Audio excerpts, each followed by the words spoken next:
Coming up on Colonial Crossfire, the Ebola outbreak,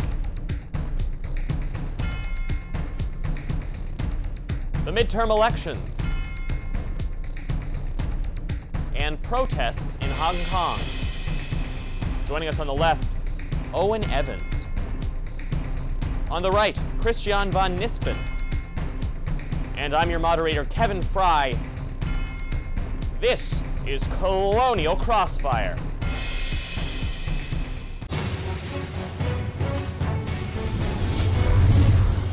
Welcome to Colonial Crossfire. Nearly 5,000 dead. Ebola continues to ravage West Africa with no sign of slowing down. Now people have become infected outside the continent, including in Spain and the United States. Earlier I sat down with Dr. Julie Fisher, an associate research professor in the Milken Institute School of Public Health, to discuss measures being taken to battle the disease.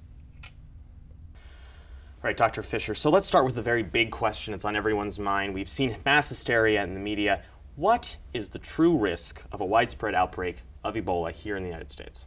So despite the events of this week, we still feel that the risk of a widespread Ebola outbreak is extremely low. In the U.S., we do have good health care. We have good infection prevention and control measures. We can't rule out that there will be more individual cases and even small clusters as travelers and potentially healthcare workers come into contact with people who are infected. But in the U.S., the risk of coming into contact with a person with Ebola virus disease is still extremely low. And you mentioned the events of the past week. We've now seen at least 2 cases at that Texas hospital where people have become infected with the virus. And there are questions now about how prepared that hospital was, whether or not they have the appropriate gear and the nurses have the appropriate training. The CDC director said that originally the hospitals are prepared, but are they really here in the United States? I think that what we're seeing now is the gap between the ability to review protocols and look on paper at practices, and then the ability to really carry them out in a way that leaves health workers both confident and feeling that they have really mastered all of the skills that are involved in infection prevention and control for Ebola virus disease. As the CDC director mentioned, CDC put out guidance months ago on healthcare worker protections, particularly how personal protective equipment should be used to help prevent the spread of Ebola from a patient to a healthcare worker or to others in the hospital or in the community. But those seem to be rather complicated, and then you have nurses' organizations saying that they didn't feel like they were appropriately trained. Right, and I think that training is really the key. So that information was disseminated, and CDC made it widely available, but having that guidance in hand in the form of diagrams and posters is certainly not the same as having practiced over and over. And what we do know is that Doctors Without Borders, Médecins Sans Frontières, which is the group that has done the most training of healthcare workers and the most direct hands-on treatment of patients in West Africa with pretty good success at protecting their healthcare workers, train their workers for a minimum of 2 weeks, including days and days of hands-on, closely supervised training. And they use buddy systems to help make sure that everyone is following all the directions from beginning to end. And I think what we're learning in the US is that we have tremendous ability to send out information electronically, but that's not the same as making sure people have in-person follow-through. Exactly. And so, in addition to those training, are there any other steps the United States need to take, the CDC needs to take, in order to increase our own preparedness at these hospitals? So there's a finite amount that the CDC can do, and I think one of the things that's important to talk about that's getting a little lost here is that CDC is our reservoir of technical expertise, but they are not staffed in any way to put people on the ground in each and every hospital in America, or even each and every state in the US to supervise in real-time preparation. So what CDC needs to do now is really make sure those state and local health departments, who will ultimately be responsible for making sure that institutions in their states and their communities are prepared, have the information that they need, and that we start training as many people as we can using the lessons learned from the hospitals in Georgia and in Nebraska that have had experience in caring for Ebola patients. So that then, in the case that obviously not widespread outbreak, but that more of these clusters might pop up, that we are prepared to deal with it then in those situations. Absolutely, and that the people on the ground are confident, that they know what to do, and that they've practiced before they're in a high-stress situation, taking all the actions they need to do to care for patients safely. Turning now to Africa, which is of course where the hotbed of all of this, thousands of cases of people dying and also thousands of actual cases of the Ebola itself. Mm-hmm. Are these countries prepared to deal with this as it goes forward? We see projections of thousands upon thousands more being diagnosed with this in the coming months. So the three most affected countries, Liberia, Sierra Leone, and Guinea, are in no way capable of dealing with a catastrophe of these proportions. And in fact, they've been overwhelmed. And is that an infrastructural issue? Is that an economic issue? Is it kind of a combination of all of those factors? Liberia and Sierra Leone are countries that just came out of prolonged conflicts, and their economies were just beginning to recover. They had very few clinicians to start with. So in all three of these countries, they are low to low middle income. They didn't have an enormous amount of healthcare infrastructure to begin with, and they had very few healthcare workers. And unfortunately, the Ebola virus disease outbreak has taken an enormous toll on the healthcare staff they did have. One final question about the vaccine. So far, there is not one that is proven to work necessarily. Is there any chance of us seeing one in the coming months? There were several vaccines that were in very early stages of development, not even in clinical trials. So obviously now there's a lot of pressure to get those into clinical trials, and that's happening, but it's happening relatively slowly. And none of the companies or the research organizations that were working on them have the ability to scale up quickly. So I think we're going to have to trust that we can address this outbreak through what we know works: human power, contact tracing, isolating people that we know have been exposed to the disease and trying to prevent them from transmitting the disease to others, and doing the best we can to care for the people who have been infected, and not depending on the arrival of a vaccine in time to interrupt transmission. Because ultimately there are so many cases, and exponentially they might double and increase beyond that coming in the next couple months. It's very possible, yes. All right, well, thank you so much, Dr. Fisher, for all of your insights, and thank you for joining us on Crossfire. I'm delighted to be here, thank you. To continue our discussion of Ebola, we are now joined by our student panel. On the left, Owen Evans, a freshman from Bethlehem, Pennsylvania, majoring in economics and political science. Owen is a freshman representative for the GW College Democrats. On the right, Christian von Nispen, a sophomore from Chestertown, New York, studying biology and psychology. He is a member of GW's Young America's Foundation. Well, for better or for worse, Ebola is now a talking point in the midterm elections. Politicians on both sides of the aisle are attacking their opponents for blocking solutions to fight the virus. The Democratic Party released an ad claiming that Republican-sponsored cuts to the CDC budget hurt chances of finding a vaccine, even though there's no evidence that such spending would have brought about a cure. So, Owen, how is that a fair argument?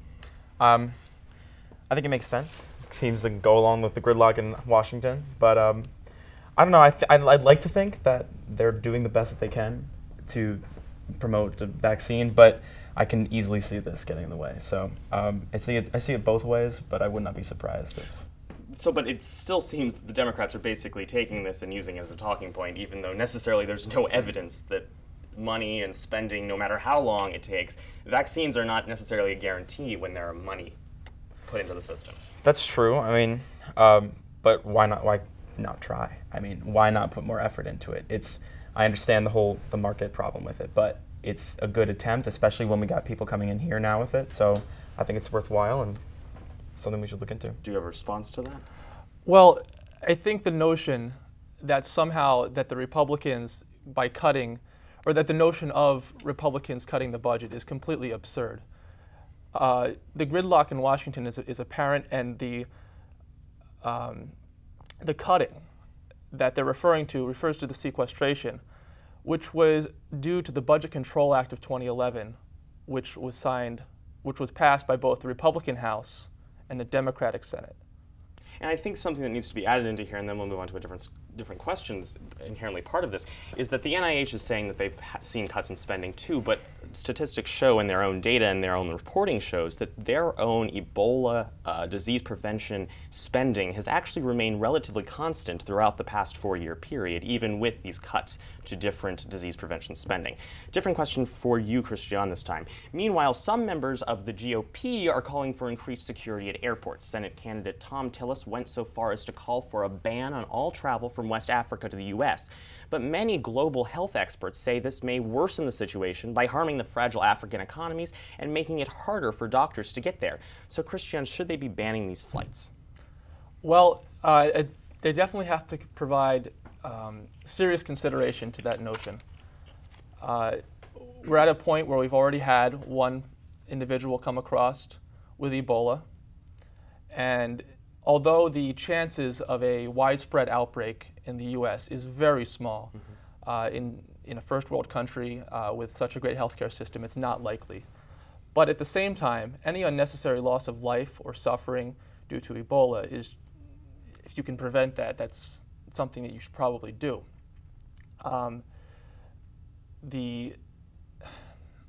But I want to bring this to Owen then, just in response to that. All of these government organizations, the CDC and others, are saying that this would be a pointless effort, and there's no way, ultimately, people fly to Belgium and then fly to the United States, or fly to Canada and fly to the United States. I mean, there are other ways of getting here from West Africa. Yeah, There's no way of blocking the whole entire system, is there? No, I mean, people are going to come over, but I think that we have the means to control it. I think we will be able to stop it, and if we shut down flights, everything would be worse because, one, like you said, ravaging economies for the 3 countries that are affected by it for the most part. And if they don't come here, they don't go somewhere else where we can deal with it. They're going to head to other African countries where it is not as pointed or controlled. I want to take this to a larger perspective, just if I can. A Pew Research poll found recently that 15% of their respondents are actually following news about the midterm elections. 36% are following news about Ebola. Are politicians trying to capitalize on Ebola for their own gain? Well, they most certainly are. Anything that they can do to get a leg up on the other candidate, they're going to take for right or for wrong. And it's, my concern here is the wrong. What does this do for public discourse if there's all this misinformation or accusatory remarks that isn't necessarily founded in fact? Owen? Well, I think that's a lot of politics today. But I don't know, it has been sensationalized. I think it's over the top, especially with the way they're covering it. My God, it looks like I'm going to die tomorrow. But I blame my own people for that. So I think I can see it can be used. I think it's a terrible idea that it needs to be used that way. I don't like the sensationalized notion of it. I just think that we just need to focus on what's happening. There's been 2 cases. One person has died. 2 cases in the United States and thousands in Africa, which I think is still the thing we need to remember, is that this is beyond just our own borders. We'll be right back. When we come back, we'll look beyond the politics of Ebola to the midterms themselves. Who will win? What impact will the results have? Stay with us.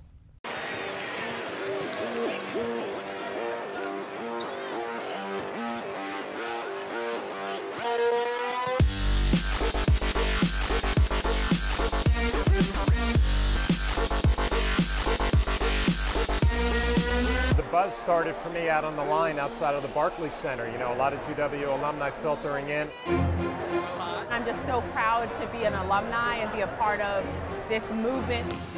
There hasn't been a team like this in 7, 8, 9 years. I'd say we probably have over 1,000 people here, and you can feel the energy. I graduated in 1991.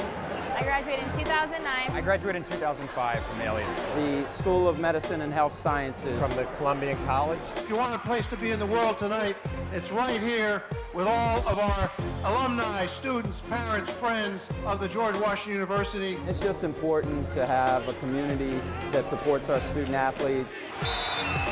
I love this team, and I'm proud to support it.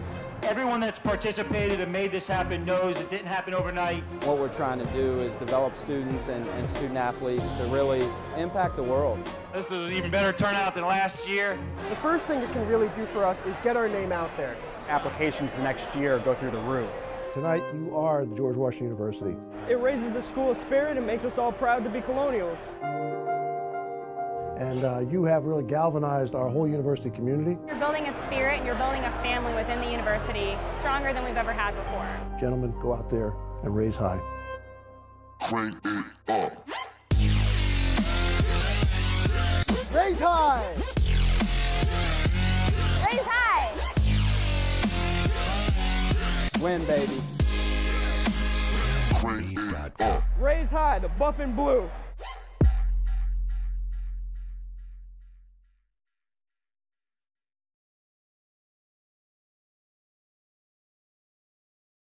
Welcome back. The midterm elections are only a few weeks out, and it appears likely that Republicans will take control of the Senate. President Obama's low approval ratings remain a major concern for Democrats. Earlier this month, the president addressed the influence he has on the election. Now, I'm not on the ballot this fall, but make no mistake, these policies are on the ballot. Every single one of them. This isn't some official campaign speech or political speech, and I'm not going to tell you who to vote for, although I suppose it's kind of implied. Christian, turning to you first. What impact will Obama's ratings have on the midterm elections? Well, Obama says his policies are on the ballot, but he should probably wish they weren't.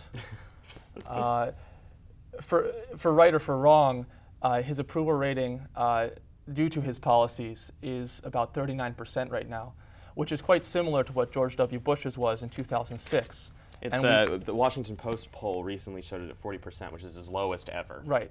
And it's so similar to George W. Bush in 2006, when the Democrats started overwhelmingly taking over the Congress. So it's not so much a question of if it will happen. It will happen. Not to mention that in this upcoming election, there are 24 Democrats up for re-election, but only 21 Democrats and 15 Republicans. So the Democrats have many more seats to defend in the first place. Much more to lose, and ultimately it seems many more to lose when the actual results come in, Owen. Well, I think the Republicans definitely have an advantage. We're hoping for the Senate, but but if we don't, I think it's going to be an interesting turn for the Republican Congress and for President Obama itself. Honestly, like, if we look at it, sit back, maybe more things will get done. Maybe not the way that I like them, but if we look at it from the whole, they'd have to definitely work together more. And so there might perhaps, and this is, and one of you can agree or disagree with this, there might be less gridlock within Congress itself. Yeah. But will there be less gridlock down Pennsylvania Avenue? I think there's going to have to be, seriously. Well, I mean, you're going to have one of two things is going to happen. Either, number one, the Republicans are going to pass as many bills as they want, and they're going to force Obama's hand, because Obama's only had to issue 2 vetoes in his whole term, because Harry Reid has pretty much served as Obama's veto. The only president to have less vetoes than President Obama is James Garfield. It's going back in history a little bit. And he was only in office for, what, 200 days? So that's one option that they might employ. The other option is they might just stall for the next 2 years, almost purposefully, and this would be good for their politics, but not so great for the country, which wouldn't really make it right. But they might just stall, drag his approval rating down as far as possible, and decrease any chance of a Democratic victory in the White House in 2016. Well, because that's the question. So looking at 2016, obviously you're suggesting that if they were to do the stalling mechanism, build upon this lame duck status for Obama, we're looking at a Republican nominee for the president. But at the same time, I'm not seeing any Republican nominees really biting for the taking the lead, as much as perhaps Hillary Clinton has unofficially become the candidate of choice. Owen? Rephrase that again? Like, so what would be the 2016 prospects?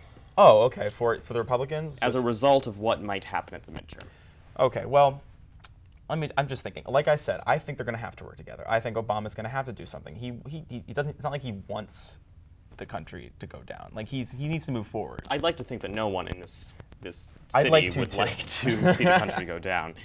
But what is the perspective for 2016? Well, I think obviously Hillary has her momentum going. I think she's an unstoppable train at this point in time. I mean, with the candidates that they have at the moment, I still think that Hillary's binding. She's got women. She's got the Democratic coalition still around her. Republicans, who is the person of choice? Well, obviously not one particular candidate's come out as sort of being a favorite at this point. I think Rand Paul has made a lot of moves, especially if you look at what he's done in Ferguson, and he's trying to reestablish the image of the Republican as not just for the rich corporate person, but the party of many people. And so it really appears that he's positioning himself for an eventual run. For the office. In addition, I know Ben Carson has actually come out and said that he's very interested and he hasn't decided yet. So he could be an interesting candidate because he's obviously out of the sphere of Washington politics, and he's just a neurosurgeon. All right, we're going to have to wrap it there just for time's sake, but we're going to move on to some rapid fire, some quick answers to some quick questions. We'll start with Hong Kong. Following China's decision to deny Hong Kong's fully free election, pro-democracy protesters took to the streets. The protests have raged in the streets for over a month now. Owen, do you think the protests have a chance of making a significant impact on democracy in Hong Kong? I don't think so. I think it's a great step. I think it's good for the protesters. I just don't think it'll have a lasting impact, especially people have lives. They're going to move on. They have more things to do, and we're already seeing it dissipate. So it's sad, but I think it was a good step for the Hong Kong people. Christian. Well, I agree. It's absolutely essential that they're all protesting. It's completely ridiculous what their government's doing. But I don't know. I mean, it might be different. You know, here in America, we tend to let things go and not worry about it and not protest. But perhaps if they don't let up, perhaps there's a chance that the Chinese government will say, okay, fine, we might give you some concessions. And this could build over time slowly. Wendy Davis's wheelchair. Wendy Davis, the Democratic candidate for Texas governor, defended a controversial advertisement referencing her opponent's disability. Take a look. A tree fell on Greg Abbott. He sued and got millions. Since then, he spent his career working against other victims. So, Christian, has this effectively killed her campaign? Well, as if it needed to be killed anymore in the first place. I mean, she had an uphill battle to start with, trying to run for a Democratic or as a Democrat in Texas. Right. And her numbers were already so low before that, and after that ad, Democrats are even coming out and condemning it, so her chances are so low at this point. Owen? Well, I'm not a huge fan of negative campaign ads, period, but that was seemingly a low blow. A little bit low. And I don't know, I'm not helping. I'm not pro wheelchair ad, but I don't know. She did what she felt she had to do. I don't necessarily agree with it, but it seems her campaign is dead. Yeah, I wouldn't argue with that. So. Okay. Final rapid fire. The UK Parliament voted to officially recognize Palestine as a state in an overwhelming majority. The effort is to hopes to aid a two-state solution going forward. Owen, should the United States follow suit? I think that was more of a ceremonial thing. I think it doesn't really show anything. I totally think that we have, even if we don't go out and do that, we should definitely promote talks. That is a good way to get the conversation started. If we do that, I think it's great. If we don't, I don't think it's the beginning or the end of the discussion. Christian? I think it's ludicrous to recognize any so-called country whose de facto government is a terrorist organization, and whose charter specifically states that its plan is to eradicate Israel, which is one of our allies. It would be absolutely ludicrous for us to follow suit on that action. All right, and that, unfortunately, on that solemn note, is going to be our final word today on our debate here on Crossfire. After this break, before we go, I want to thank both of you for joining us. And after this break, Spilled Milk, our wrap-up of late night comedy. Please do stay with us. The George Washington University, at the intersection of policy, practice, and research, connecting all that Washington has to offer with an intellectual environment that drives progress, transforming vision into action, offering learning experiences that are rigorous, real-time, and real-world. In a city shaping the future, George Washington is a place where faculty and students don't just study the world, they work to change it. Welcome back. During our panel discussion, a team of fact-checkers was monitoring our debate. Andrew Desiderio joins us now to fill us in on what we missed. Andrew? Thanks, Kevin. Turning to Owen first, he said that it would, quote, make sense that the Republican-led budget cuts to the National Institute of Health could have interfered with the development of a vaccine. However, as Kevin mentioned, there is no proof that such spending would have brought about a cure. Many drugs take a decade or even more to get from the lab to the pharmacy. Turning now to Christian. During the discussion about the midterm elections, Christian said the only president in history to have fewer vetoes than President Obama was James Garfield. However, at least 6 other presidents have issued even fewer, including John Adams, Thomas Jefferson, John Quincy Adams, William Henry Harrison, who was only in office for 32 days, Zachary Taylor, and Millard Fillmore. Christian also said that Americans tend to, quote, let things go and not protest when they are unhappy about something. This, however, could not be further from the truth. There are countless examples throughout history of Americans protesting against their government, from our initial break from England to the Civil Rights movement in the 60s to the recent Tea Party movement. That's it from the Fact Check Desk. Kevin, back to you. All right, thank you so much for that, Andrew. And we now turn to Spilled Milk, our tribute to the best of late-night political comedy. Take a look. Today, my love has gone away. The bottle stands so long, the symbol of the dawn. Everyone's talking about. President Obama was in California over the weekend to attend a fundraiser hosted by the creator of Farmville. That's right. Obama and the creator of Farmville have a lot in common because they both really wish it was still 2009. It was a great year for both of them. Because the question, how many people have you killed in drone strikes, is not one of those questions where it's okay to say, I don't know. It's not like asking someone who was the voice of Disney's Aladdin or what are Skittles made from. It's different. It's different than that. Ebola is still in the news, and according to a new NBC poll, 58% of Americans want to shut off air travel to countries experiencing an Ebola outbreak. Countries like Liberia, Sierra Leone, and Texas. Budget is a big deal for me now that I just graduated from college. The Rick Scott is perfect. Rick Scott is becoming a trusted brand. He has new ideas that don't break your budget. Yes, they are imitating the popular TLC show Say Yes to the Dress to appeal to female voters. In the same way you would appeal to veterans with Cupcake Wars. The White House is denying claims that it covered up evidence of Secret Service agents sleeping with a prostitute in 2012, which apparently was the last time the Secret Service was on top of anything.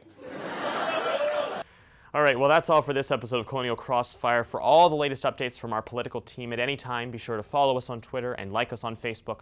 And for all of us here at GWTV, I'm Kevin Fry. Thanks for getting caught in the crossfire with us. We'll see you next time.